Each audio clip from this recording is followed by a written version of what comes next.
अम्बेजर का कुछ समय बाद खुद ओरिएंट ने बनाना स्टार्ट किया। इंडस्ट्री किस नाम से थी मुझे नहीं पता।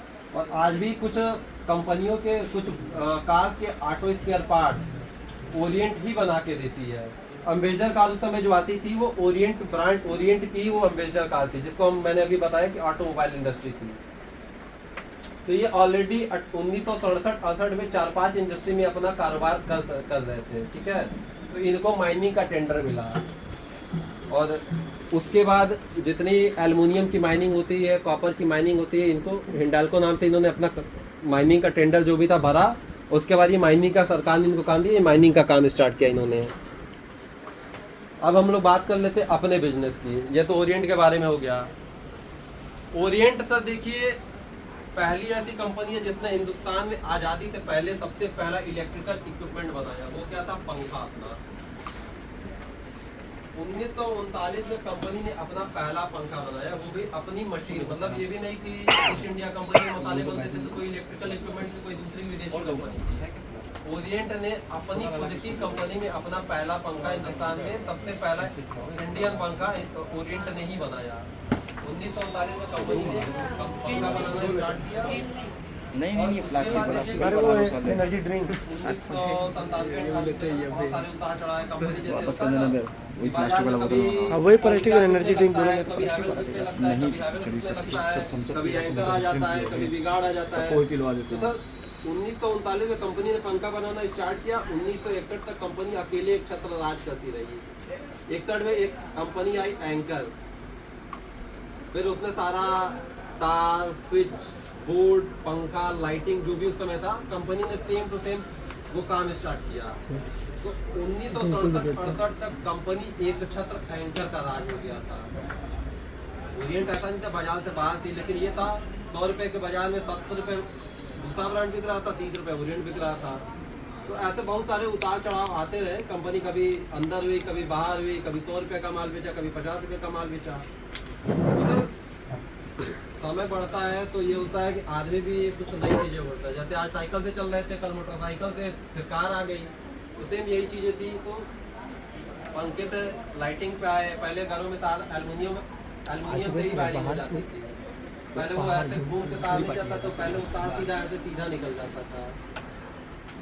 तो पंखे के बाद लाइटिंग हुई, तार आया, नॉन मॉडुलर स्विचेस हुई, वो जो शीट आती है प्लाईवुड वाली, ये सब माइका शीटें आई। उस समय की एक मॉड्यूलर वायरिंग आ गई, ठीक है।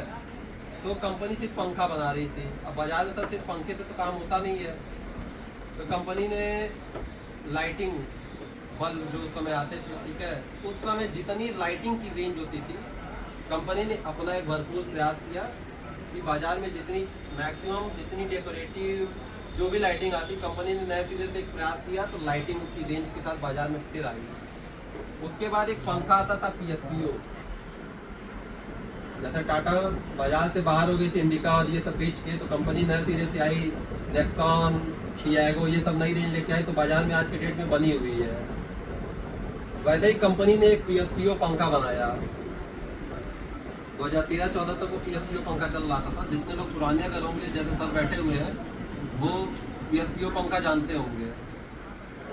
कंपनी ने एक PSPO पंखा बनाया, बहुत हैवी मोटर था। अभी तक उस तरह का कोई मोटर किसी कंपनी ने नहीं बनाया है। कंपनी ने PSPO पंखा बनाया। उसके बाद बाजार में समझ लीजिए पंखे की होता था क्रांति आना, उस लेवल का कोई पंखा नहीं था। जैसे आज के डेट में लोग कहते हैं ना बजाज का पंखा सेम पंखा था, लेकिन उस समय जब कंपनी ने PSPO पंखा बनाया तो सर वैसा किसी कंपनी का पंखा नहीं था, ना वैसी किसी की ब्लेड थी, ना वैसा किसी का मोटर था, ना कैसा उस तरह PSPO पंखे का किसी का बेस नहीं था। तो कंपनी ने उस पंखे को उतारा और 2013 तक कंपनी ने, मतलब 2014 तक ओरिएंट कंपनी जो थी पैन इंडिया, मतलब ओवरऑल इंडिया, हर साल पहले नंबर पे, दूसरे नंबर पे पंखा बनाने वाली और पंखा बेचने वाली कंपनी थी। आज के डेट में भी कंपनी जो है 2024 में भी कंपनी पहले नंबर पे, दूसरे नंबर पे पंखा बनाती भी है, पंखा बेचती भी है, और उसके अलावा दूसरे कंपनियों को पंखा बना के भी देती है। जैसे बहुत सारी कंपनियां होती कहती हमारा पंखा आता है, बहुत उनके वो प्रोडक्शन हाउस नहीं होता है, वो वेंडर प्रोडक्ट होते हैं। जैसे होता है ना कि भैया एकदम सेम पंखा एंकर की तरह है, तो खुद नहीं बनाते हैं। वो हो सकता है कि एंकर कंपनी उनको पंखा बना के देती हो।